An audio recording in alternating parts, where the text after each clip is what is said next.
We grow and develop our physical body and its capabilities. We may undertake various training regimens and refine the body's ability to perceive and to respond. Yet the body dies, and that training is left behind with the dissolution of the body. We can see an effect within the larger framework of society, as others notice, and implement similar actions. So there is clearly a species level benefit. But for the individual, the development of the body ends with its deterioration and death. The vital nature and the mental nature similarly dissolve once the connection to the physical body is severed. Again, we may identify a general impact on the vital and mental development of the race through the process of interaction during life. But the individual does not take it with him, as these elements dissolve after death. Just as we see that all of the external rewards we store up in life are not carried forward into any future life, and we see that fortune, fame, influence are fleeting for the individual, although they may benefit those who remain behind when an individual dies. All of the instruments of that life do not move with the person into future lifetimes. What about the individual personality, the ego sense? We maintain a continuity of the stream of life during our lifetime. We cannot generally remember every detail of the life, nor can we recall incidents of our life as a baby. And with the onset of old age, we may even forget our associations from the life we have led, but we still identify as a distinct individual who has had a continuous experience that is connected by that sense of continuity. I am someone who has had experiences, has developed memories, has lived a specific life in specific circumstances. For the most part, however, very few can recall back to the moment of birth, much less a period prior to birth or past lives. And we tend not to carry that sense of continuity of the ego personality forward beyond death.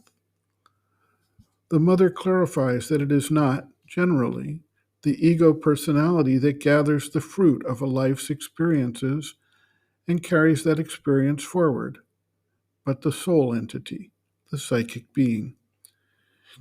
She further clarifies that the soul is not concerned with the specific details or personality, but with the essence of the experience to further the soul's growth and development. It is not that the individual personality I identify with in today's life somehow carries forward and has a consistent personhood associated with it from life to life. Yet the soul gains a richer and deeper sense of purpose and participates in the evolution of consciousness through time, place, and circumstance. As the river flows to the sea, although the actual water is constantly different, new, and changing.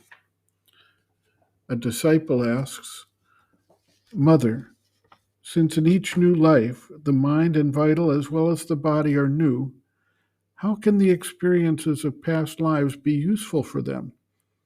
Do we have to go through all the experiences once again? The mother observes, quote, that depends on people. It is not the mind and vital which develop and progress from life to life, except in altogether exceptional cases and at a very advanced stage of evolution. It is the psychic. So this is what happens. The psychic has alternate periods of activity and rest. It has a life of progress resulting from experiences of the physical life, of active life in a physical body, with all the experiences of the body, the vital, and the mind.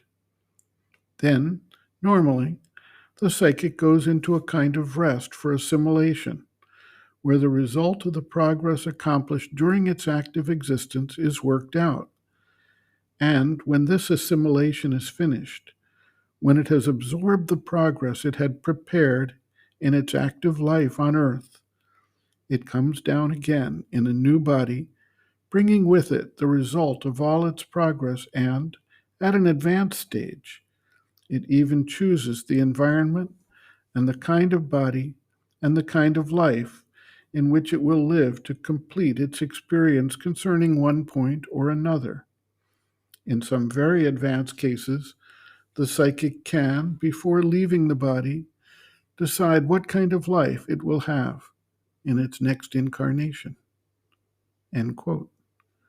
Reference: Sri Aurobindo and the Mother, Our Many Selves, Practical Yogic Psychology, Chapter 6, Some Answers and Explanations, pages 219 to 220.